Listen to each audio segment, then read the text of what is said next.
Bonjour à tous et bienvenue pour une nouvelle vidéo sur ma chaîne. Comme vous avez pu le voir dans la vidéo des renardises, cette vidéo discussion autour d'un sujet était un petit peu longue. Donc je me suis dit que j'allais tout simplement la couper et la mettre à part. Donc l'introduction de cette vidéo n'est pas la même que la vidéo que vous allez voir. Dans cette vidéo, on va parler de ma maternité, notre parentalité, les tout premiers mois de notre fille, ma grossesse.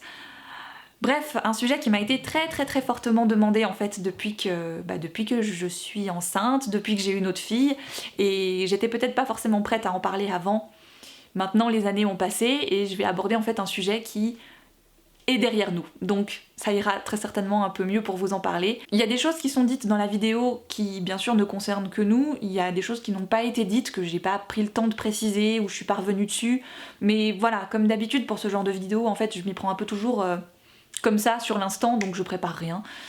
Et je parle du sujet comme il me vient en fait. Donc si le sujet vous intéresse, je vous invite à continuer à regarder cette vidéo. Si ce n'est pas le cas, et bien voilà, vous vous serez arrêté aux renardises et c'est déjà pas mal. Bref, je me tais et je vous laisse avec la moi de la semaine passée. En fait, la maternité, on m'a souvent posé des questions dessus, depuis que je suis tombée enceinte, depuis que j'ai une autre fille, etc. C'est quand même...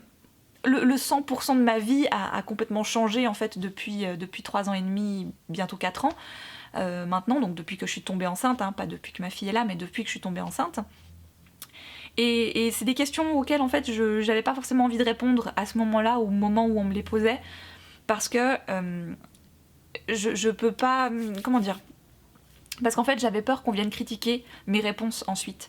Donc je discutais très volontiers en privé avec les gens, d'ailleurs il y a beaucoup qui sont venus me poser des questions, avec qui on a vraiment beaucoup échangé sur le sujet, c'est toujours des moments très chouettes.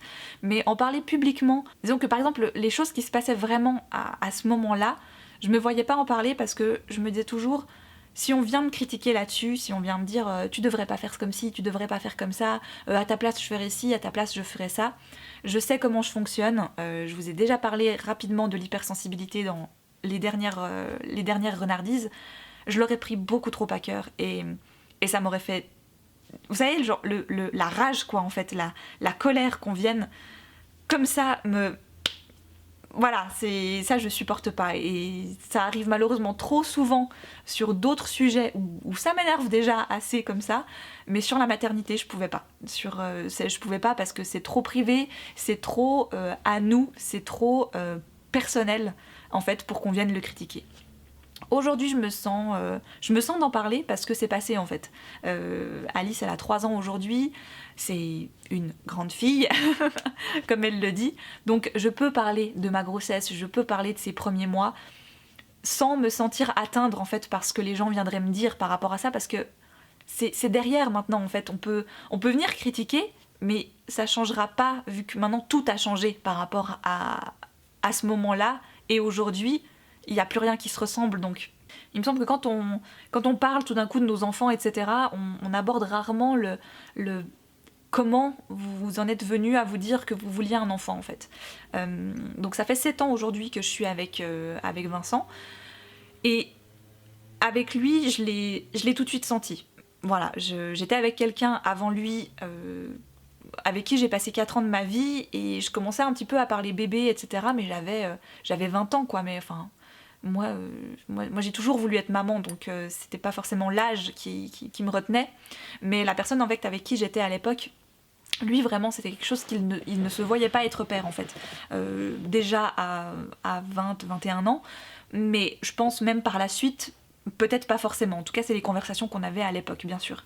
Et forcément après quand j'ai commencé à sortir avec Vincent, Vincent a 10 ans de plus que moi, donc moi je vais avoir 30 ans l'année prochaine et lui il en aura 40. C'est pas forcément la même chose, c'est pas les mêmes habitudes, c'est quelqu'un aussi qui a eu l'habitude de vivre seul, qui s'est construit d'une certaine façon, et qui avait déjà, on va dire, eu une vie avant moi. Et du coup, quand je lui ai parlé bébé, quand je lui ai dit que moi, en tout cas, je me voyais être maman, c'était un sujet qu'il fallait qu'on aborde, parce que je pense que ça aurait été difficile pour moi d'être avec quelqu'un, même si je l'aime de tout mon cœur, mais d'être avec quelqu'un qui ne voulait pas d'enfant. Et je suis d'accord avec ça en fait, hein. Tout le monde n'est pas fait pour avoir des enfants et tout le monde n'a pas envie d'avoir des enfants, et ce que je peux totalement concevoir. Et moi ce qu'il y a, c'est que je voulais être maman quand même assez jeune. Je me voyais être maman vers mes 24-25 ans et j'avais pas forcément envie d'attendre vraiment plus quoi on va dire. Et du coup il fallait que je règle un peu la question d'attente assez rapidement, et j'ai été contente de voir que Vincent était dans le même état d'esprit que moi. Il avait envie d'être papa. Moi je sais que je voulais être maman pour déjà être maman. C'était un statut, on va l'appeler ça comme ça, un statut qui m'a toujours fait envie. J'avais envie de ça, et ensuite me dire que peut-être c'était quelqu'un qui allait apporter quelque chose en plus au monde. Alors oui, je me prends peut-être un petit peu la tête en disant ça, mais voilà, pourquoi pas, peut-être que plus tard, Alice, quand elle sera plus grande, apportera quelque chose au monde, ou alors si elle n'apporte pas quelque chose au monde vraiment complètement, au moins elle apportera quelque chose à quelques personnes, et déjà rien que ça, je me dis que c'est déjà génial quoi en fait. Après on a réfléchi au truc un peu moins cool, forcément on s'est dit est-ce qu'on veut un enfant dans un monde comme celui d'aujourd'hui, comme il le sera dans 50 ans, est-ce qu'on est prêt en fait à laisser notre enfant dans ce monde comme ça, comme il est en train de devenir. C'était une grande question, et on a penché de l'autre sens quoi. On a penché de l'autre côté et on s'est dit que oui, on aimerait en fait avoir un enfant qui puisse peut-être faire la différence dans le monde futur, qui sait, peut-être, à la façon dont on l'élève. Voilà, c'est peut-être un peu utopique de se dire ça, mais pourquoi pas. Donc on avait envie d'être parents tous les deux, d'agrandir notre famille, de perpétuer quelque chose. Mais on s'est mis assez vite d'accord aussi pour n'avoir qu'un seul enfant. Moi je suis fille unique et je l'ai toujours très bien vécu. J'ai jamais eu de désir d'un petit frère ou d'une petite sœur. J'ai dû poser la question 2-3 fois à mes parents, mais vraiment c'était juste par curiosité et c'était pas du tout par envie d'avoir un petit frère ou une petite sœur. Vincent, lui, de son côté, a eu un grand frère et un demi-frère plus jeune, mais ils sont pas très famille de son côté, et du coup, il a très longtemps vécu sans son grand frère. Son demi-frère est vraiment beaucoup plus jeune que lui, donc il a de toute façon pas vécu avec. Donc de toute façon, niveau fraternité, c'est pas trop ça non plus de son côté.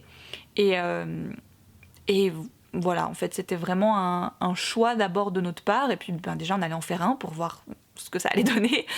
Au moment où on a décidé que j'arrêtais la pilule, je l'ai un peu fait sur un coup de tête, j'ai pas du tout été voir mon gynécologue ni rien, j'ai fini ma plaquette, je l'ai mise à la poubelle, et puis je n'ai pas été en rechercher.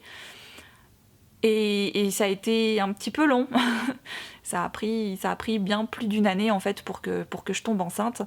Et en fait c'est drôle parce qu'à chaque fois, je tombais sur des gens, j'en parlais vaguement, mais des amis, etc., où je disais voilà, j'ai arrêté la pilule parce qu'avec Vincent on aimerait avoir un enfant.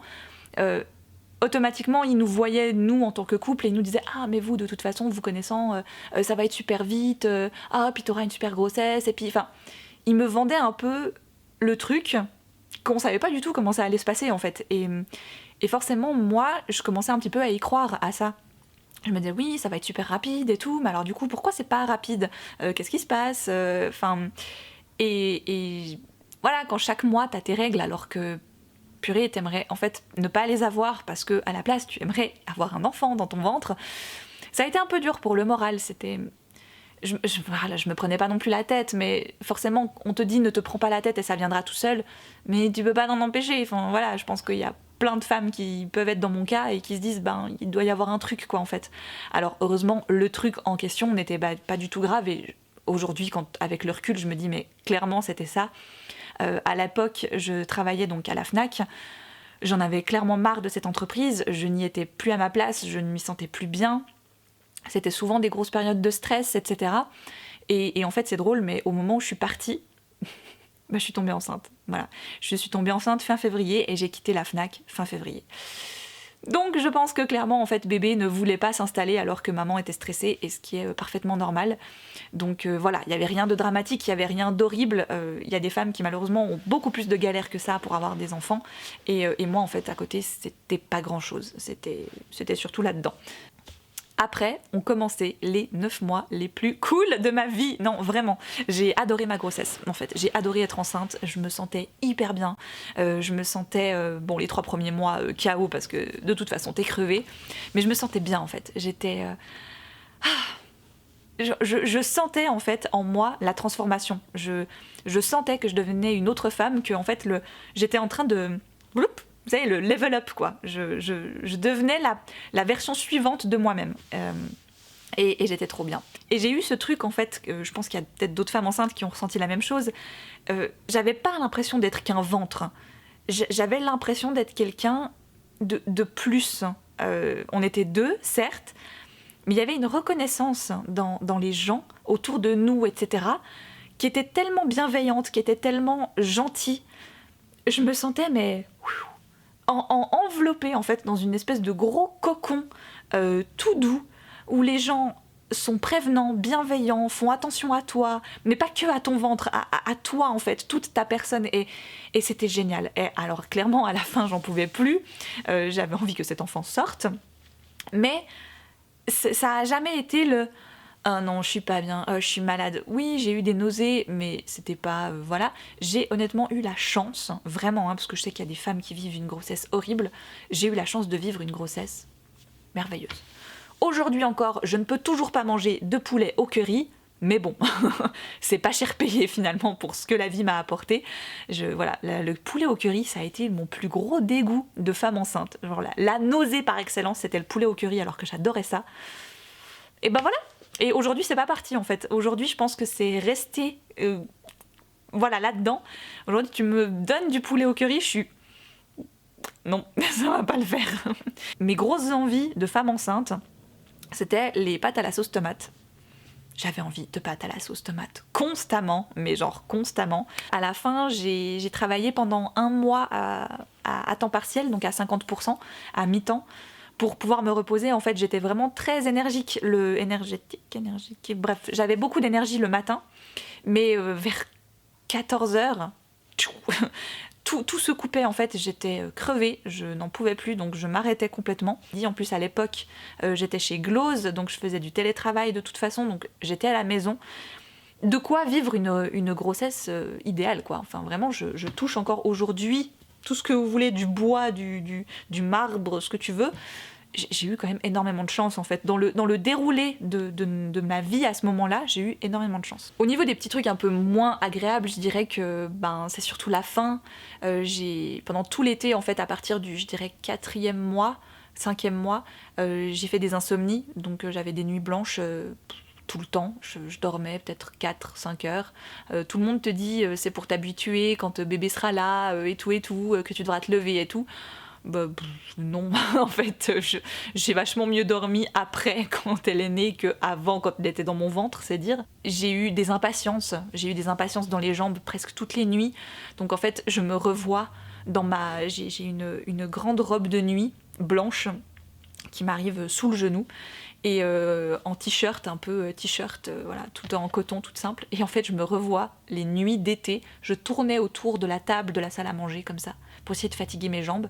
Je me posais sur le canapé et je faisais du vélo avec mes jambes pour essayer de les fatiguer absolument. Bref, c'était un calvaire, mais c'est pas grave. Ça, c'est dans les trucs un peu moins cool. Et à la fin, j'avais une sciatique horrible qui me tirait du haut de la fesse jusqu'en bas des cuisses.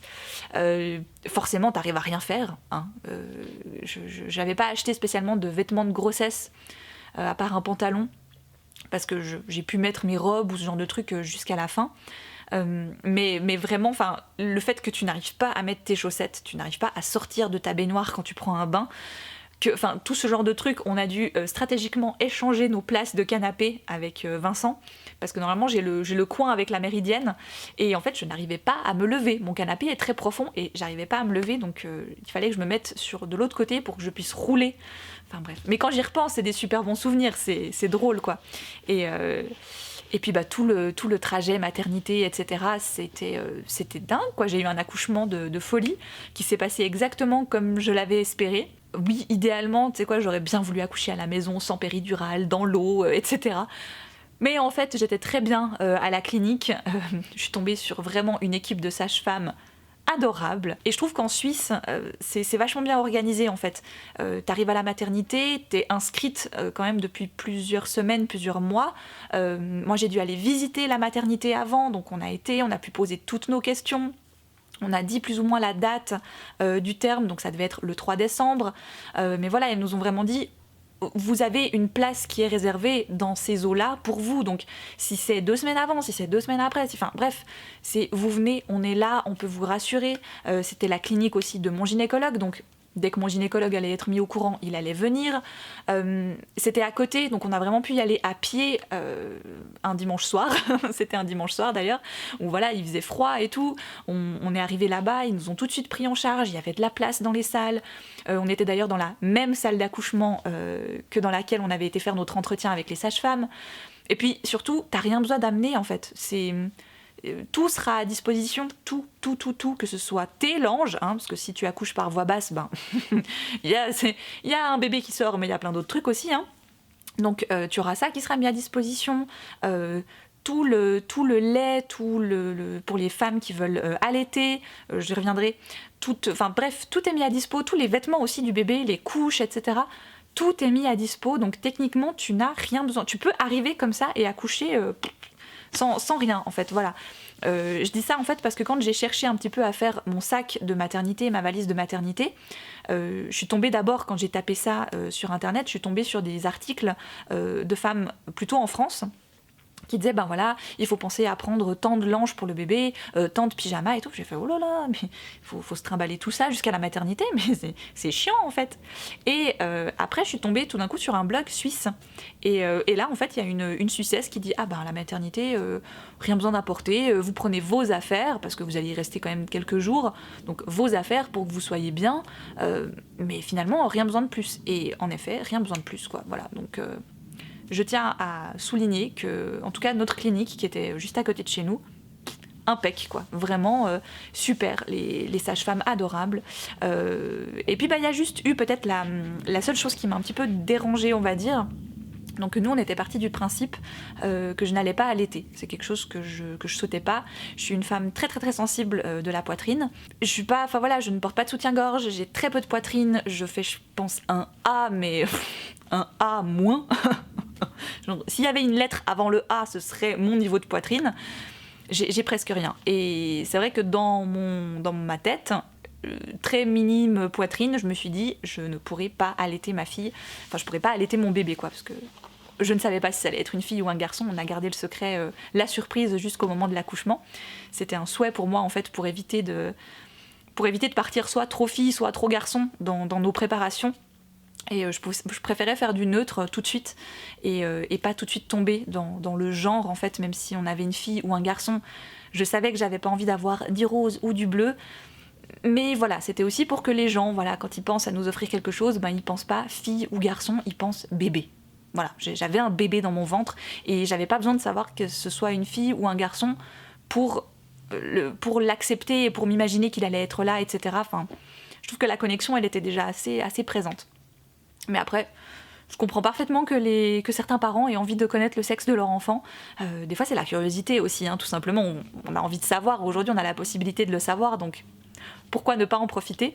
Moi, en tout cas, voilà, j'avais envie de garder la surprise et c'était vraiment un chouette moment quand vraiment quand le bébé sort et qu'on me l'a tendu tout de suite et en fait je revois cette scène où je suis un peu dans les vapes, enfin j'ai eu une péridurale et du coup je suis voilà un peu stone quand même et elle avait pile le cordon ombilical entre les jambes et du coup on me l'attend en pensant, je pense que les sages-femmes ne savaient pas que je ne savais pas le sexe de l'enfant et du coup elles me l'attendent comme ça puis je me vois encore pousser le cordon genre c'est une fille.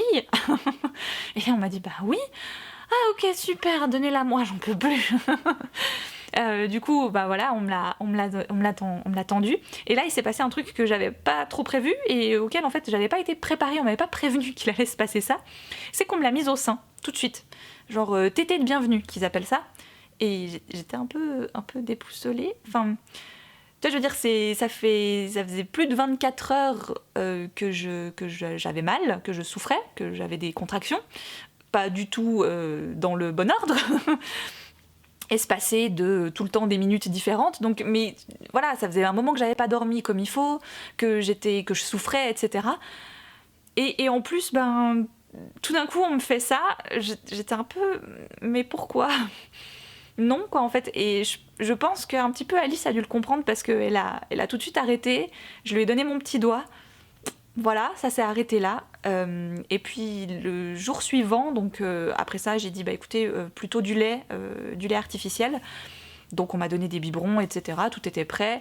Il y avait qu'à aller jusque dans la cuisine de la maternité et puis à faire chauffer le biberon. Une sage-femme est venue pour me demander bah, du coup l'allaitement et tout. On a des prospectus, machin. Puis en fait avec Vincent, on les a un peu tout de suite arrêtés. Et là j'étais vraiment très reconnaissante que Vincent soit là. Toi, à ce moment-là, t'as quand même vécu quelque chose dans ta vie d'assez intense.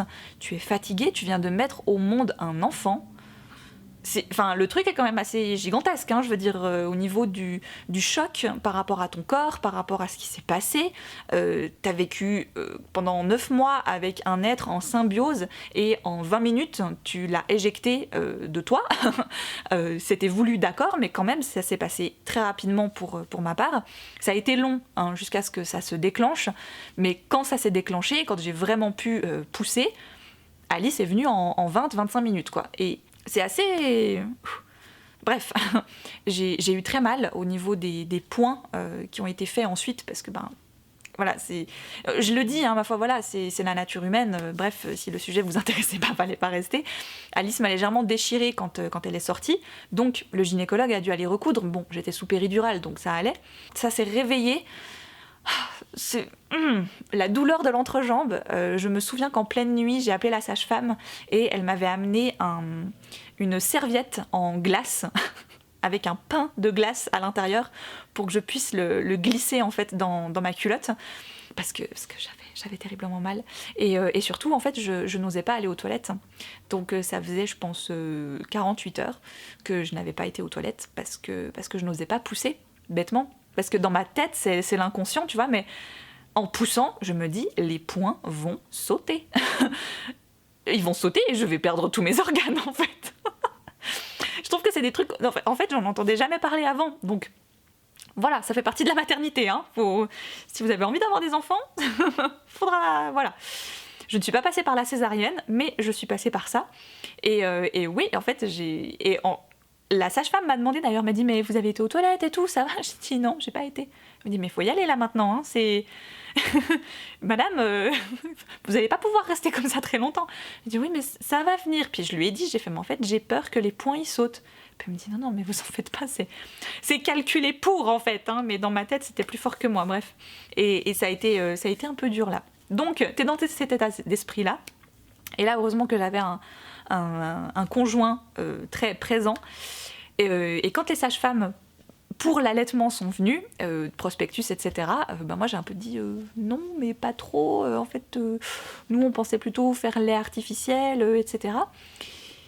Alors, c'est pas que ça a été mal pris par les sages-femmes, mais elles ont quand même été un tout petit peu insistantes. Alors, ça fait partie de ton métier, je veux bien, tu vois, mais nous on était assez d'accord là-dessus. Avec Vincent, on s'était mis d'accord, on en avait discuté, enfin voilà. Moi-même, en fait, je suis un bébé qui a été nourri au lait artificiel. Ma mère n'a pas pu m'allaiter.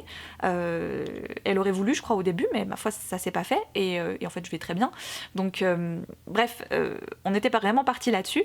Et on a eu quand même un petit côté un peu insistant, genre, mais vous êtes sûre, ce serait quand même bien, vous voulez peut-être pas essayer, et tout. Et, en fait, quand on m'a dit, vous voulez pas essayer, moi, j'ai failli flancher. J'ai failli dire, ouais, bon, on pourrait essayer 2 semaines. Mais quand elles m'ont dit « Ah non, par contre, vous essayez pas 2 semaines, hein. Quand on essaye, on y va. » J'étais là genre « Alors non, moi je veux pas, tu me fais peur. » En fait, elles ont pas été super bienveillantes, je trouve, dans leur façon d'apporter l'allaitement. Je pense que si elles l'avaient fait d'une façon un peu plus douce, un peu plus calme, un peu plus dans le mode apprentissage, peut-être que j'aurais bien voulu, en fait. Peut-être que, ouais, j'aurais essayé. Mais là, en fait, vu comment elles ont été, j'ai fait alors non, alors non, je veux pas. Et du coup, ben voilà, on m'a apporté le médicament pour que ça coupe en fait les montées de lait. À la dernière partie, c'est le retour à la maison. Moi, j'avais un petit peu d'appréhension et en même temps, je me réjouissais parce que à l'hôpital, à la clinique, moi, j'étais pas en chambre seule, on était toujours 2 par 2. Et bon, voilà, j'ai pas eu beaucoup de contact de toute façon avec mes camarades de chambrée, on va dire. Mais t'as 2 femmes enceintes, enfin 2 femmes, 2 nouvelles mamans, avec à chaque fois leur enfant, les visites, etc. Il faisait froid dehors, mais chaud dans les chambres, donc on essayait d'ouvrir un petit peu de temps en temps. Les sages-femmes pétaient un câble parce que là, ah mon Dieu, mais il fait trop froid pour les enfants et tout et tout. Je dis, mais on les a emballés, enfin ils étaient dans leur pyjama trop grand, dans leur gigoteuse, avec une couverture encore par-dessus. J'ai fait, t'inquiète, la gamine, elle a pas froid là, je suis sûre. Mais enfin bon, bref. Donc il y a eu le retour à la maison qui s'est très très bien passé. On était tout fous quoi, on était tout fous et on avait surtout un peu d'appréhension par rapport aux chats. Les chats ont super bien vécu ma grossesse. J'ai énormément de photos et de vidéos où en fait Mira était couchée sur mon ventre constamment. Donc Mira, c'est notre femelle, elle était tout le temps posée sur mon ventre et elle ronronnait. Et je me disais waouh, ça doit faire une super berceuse pour le bébé en fait là-dedans, parce que déjà que rien que comme ça, le chat ronronne fort de base. Alors là-dedans, ça devait faire écho, quoi. Ouh, c'est le meilleur concert de sa vie. Moi j'ai adoré ce genre de moment. Et du coup, là, on allait rentrer. Moi, il m'avait pas vue depuis quand même 3-4 jours. Avec un petit être supplémentaire dans la famille. Et ça s'est très bien passé. Notre mâle a eu de la peine à s'y faire. Au début, il a pris quand même, je pense, bien 3-4 mois avant d'approcher le bébé.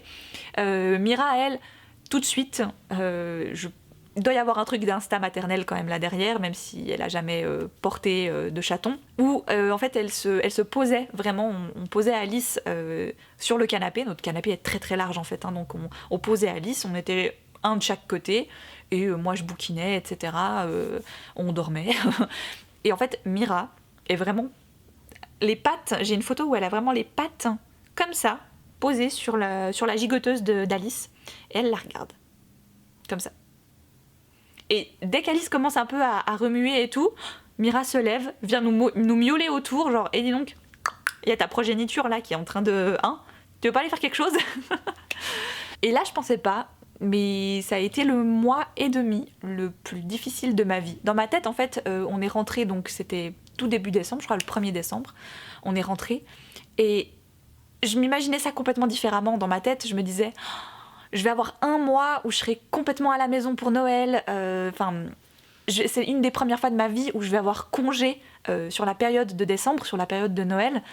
Ça va être super, je vais pouvoir faire plein de trucs et tout, en plus avec mon petit bébé. Enfin, j'avais une image un peu sur papier glacé dans ma tête et ça ne s'est pas du tout passé comme ça. J'ai eu un retour de maternité très très compliqué, très difficile. J'ai pas eu de dépression postpartum. À mon avis, on n'est pas passé très très loin. J'ai eu un baby blues très très très important qui a nécessité beaucoup de pleurs, beaucoup de remises en question, mais pas sur 2-3 jours, ça a été sur 1 mois et demi, on va dire plus ou moins jusqu'à ce qu'elle fasse ses nuits en fait. J'ai été une maman au début très apeurée, très désemparée face à ses pleurs. Comme tous les bébés, voilà, Alice a pleuré, surtout pour des coliques. Et en fait, je savais pas comment la soulager. Et au bout d'un moment, quand je savais pas comment la soulager, ça me faisait mal. Ouais. Et dès que je voyais le babyphone, on n'avait pas le truc avec la visio, donc avec la caméra, mais on avait juste le petit... On l'a encore d'ailleurs. En fait, ça fait des barres de lumière et il y a le son. Et dès que je voyais la petite barre de lumière s'allumer, j'avais des petites piques d'angoisse en fait comme ça qui montaient, parce que je me disais, si elle se remet à pleurer, je ne sais pas quoi faire. Je ne sais plus quoi faire. Il y avait vraiment des jours, des soirs où on ne faisait que ça. On se relayait, on tournait autour de la table, on la portait sur le ventre, sur notre bras, on la mettait... J'ai tout essayé. On a essayé la position magique, on a essayé... Bref, tout ce qui était possible et imaginable, et je savais pas comment calmer cet enfant, et moi-même, du coup, ça me stressait. Je lui renvoyais mon stress, vu que les enfants sont des éponges, et tout ça, ça a été très très stressant, très angoissant. J'étais vraiment désemparée, et là, encore une fois, heureusement, j'ai eu un conjoint très présent, très patient avec notre fille, mais avec moi aussi, et qui a pris vraiment son rôle de père tout de suite. En même temps, dès que j'ai été enceinte, j'ai senti que Vincent était tout de suite impliqué.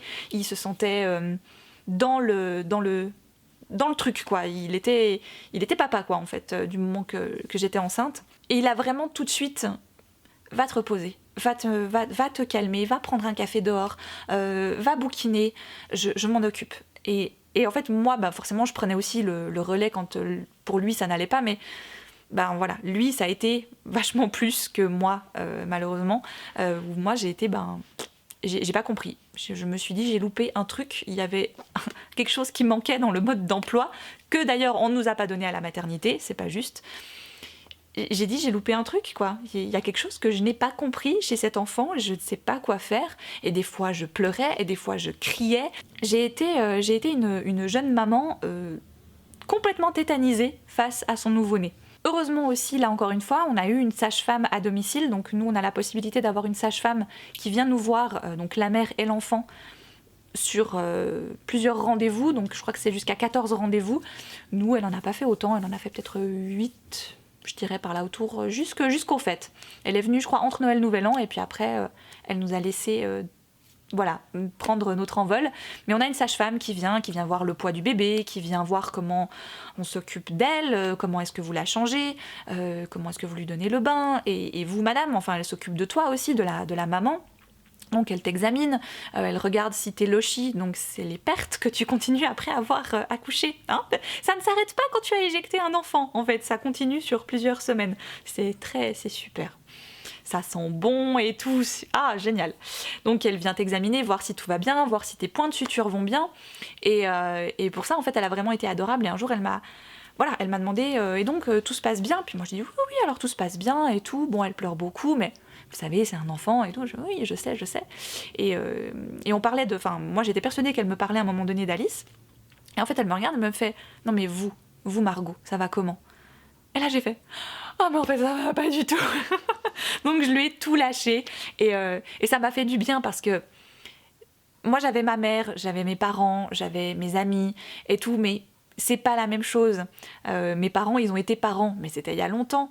Les 3/4 de mes amies, elles sont pas encore mamans, donc voilà, tu peux leur en parler, mais elles comprennent pas encore vraiment ce que c'est, même si elles ont passé des soirées avec toi, même si elles sont venues garder ta fille et tout. Et là, j'avais cette sage-femme, dont c'est quand même le métier et tout, elle me dit, mais vous savez, ça va bien se passer, vous vous en sortez. Et je crois qu'un des plus beaux compliments qu'elle nous ait fait, vraiment ça c'est un de ceux qui me restera en mémoire, elle nous a dit, vous êtes sûre que c'est votre premier enfant? Parce qu'on a l'impression que vous en avez eu 3 avant elle. Hein. Et ça m'a tellement remplie de joie où je me suis dit, ok, je le fais et je le fais bien en fait, visiblement. Je suis pas en train de ruiner ma relation mère-fille, tout se passe bien. Trop tôt en fait, je me suis mis trop de pression. Je voulais faire le plus juste possible, c'est normal, c'est ton enfant, tu veux lui apporter le meilleur, tu veux que ce soit... Voilà, mais toi aussi t'es humain et je pense que c'est important que les parents se mettent beaucoup moins la pression et se rendent compte qu'ils ont aussi le droit de faire des erreurs. Que être parent, oui, il y a des trucs qui sont innés, il y a des trucs que tu vas faire par logique, mais d'autres fois, juste non.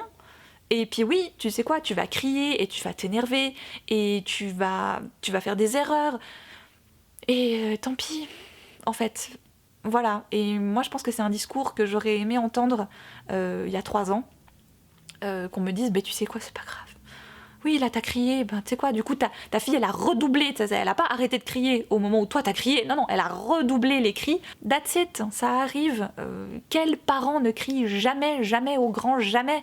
Des fois, pour me faire du bien et pour me soulager, je prenais un gros coussin sur le canapé et je hurlais tout ce que je pouvais dans ce coussin parce que fallait que ça sorte, fallait que je puisse libérer. Des fois je disais à Vincent, écoute, là j'enfile mes baskets, je vais pas courir, je suis incapable de courir, mais je vais marcher.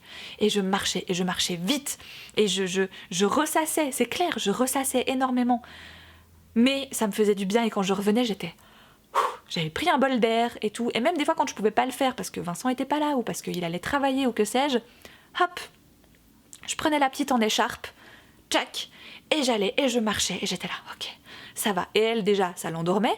Elle me sentait énervée, mais plus je marchais, et moins j'étais énervée. Donc, elle aussi, en fait. Et ça a été des petits trucs comme ça. Donc, à travers ce discours, en fait, je peux pas vous donner des astuces, ou bien mes bons trucs, ou bien ce genre de trucs, parce que j'ai fait plein de bêtises, enfin pas des bêtises, j'ai testé plein de trucs, il y a des trucs qui ont marché, il y a des trucs qui n'ont pas marché, il y a des trucs qu'on m'a dit d'essayer qui n'ont pas marché, il y a des trucs qu'on m'a dit d'essayer qui ont marché, il y a des trucs, au bout d'un moment j'ai bidouillé, ça a marché, donc j'ai continué. Au bout de quelques mois, ça n'a plus marché. Un enfant, c'est constamment se renouveler, c'est constamment changer, c'est constamment adopter un nouveau rythme. Mais ça, je pense que c'est ce qui marche le mieux chez nous, et c'est un truc, je jurais déjà que par ça quand je n'avais pas d'enfant, les rythmes, les rituels, les routines, le cycle, revenir encore et encore sur les mêmes choses, ne pas perturber un cycle, je pense que c'est important pour un enfant, et c'est en le mettant en place pour nous, pour Alice en tout cas.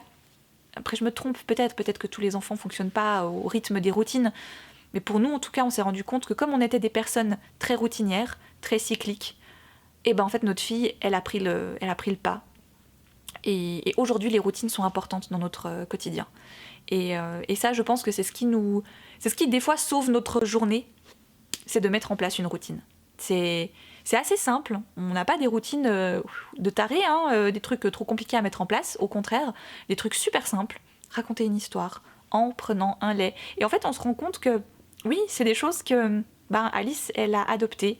Et aujourd'hui, même si j'ai eu un début de maternité assez compliqué, très difficile, où je m'étais dit est-ce que j'ai pas fait une erreur je me rends compte que non. Et je me rends compte que notre fille est pas du tout rancunière, que notre fille est très ouverte d'esprit, j'ai l'impression. Elle est curieuse, elle est drôle, elle a déjà beaucoup d'humour, elle est pétillante, elle est un peu fofolle, elle crise des fois, elle a son caractère, elle rage, elle se met en colère, et ça je peux pas lui en vouloir en même temps parce que elle copie. Et moi quand je me mets en colère aussi je suis comme ça en fait, ces colères quand je les vois je me dis c'est les miennes. Mes colères sont les mêmes que les siennes. Et c'est normal en fait.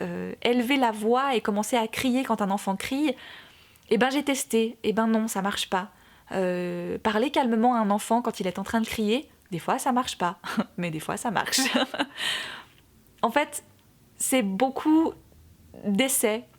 Et c'est ça que je trouve formidable dans le fait d'être maman.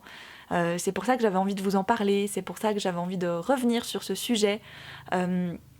De façon très libre, de façon parfois un petit peu décousue. Bref, avoir un enfant, pour moi, ça a été l'une des plus belles expériences de ma vie. Ça l'est encore aujourd'hui et ça ne va pas s'arrêter de sitôt. Parce que voilà, Alice a 3 ans et on est parti pour le reste de notre vie avec elle. Et je suis la plus heureuse des femmes d'avoir cette petite fille dans ma vie, d'avoir son papa et d'avoir notre famille en fait, voilà, notre cocon à nous.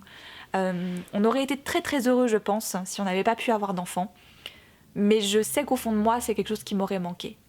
Et voilà, et je commence à avoir la voix qui tremble un peu parce que je suis émue, parce que quand je vous parle de tout ça, je le fais avec mon cœur de maman qui explose à chaque fois qu'elle parle de sa fille.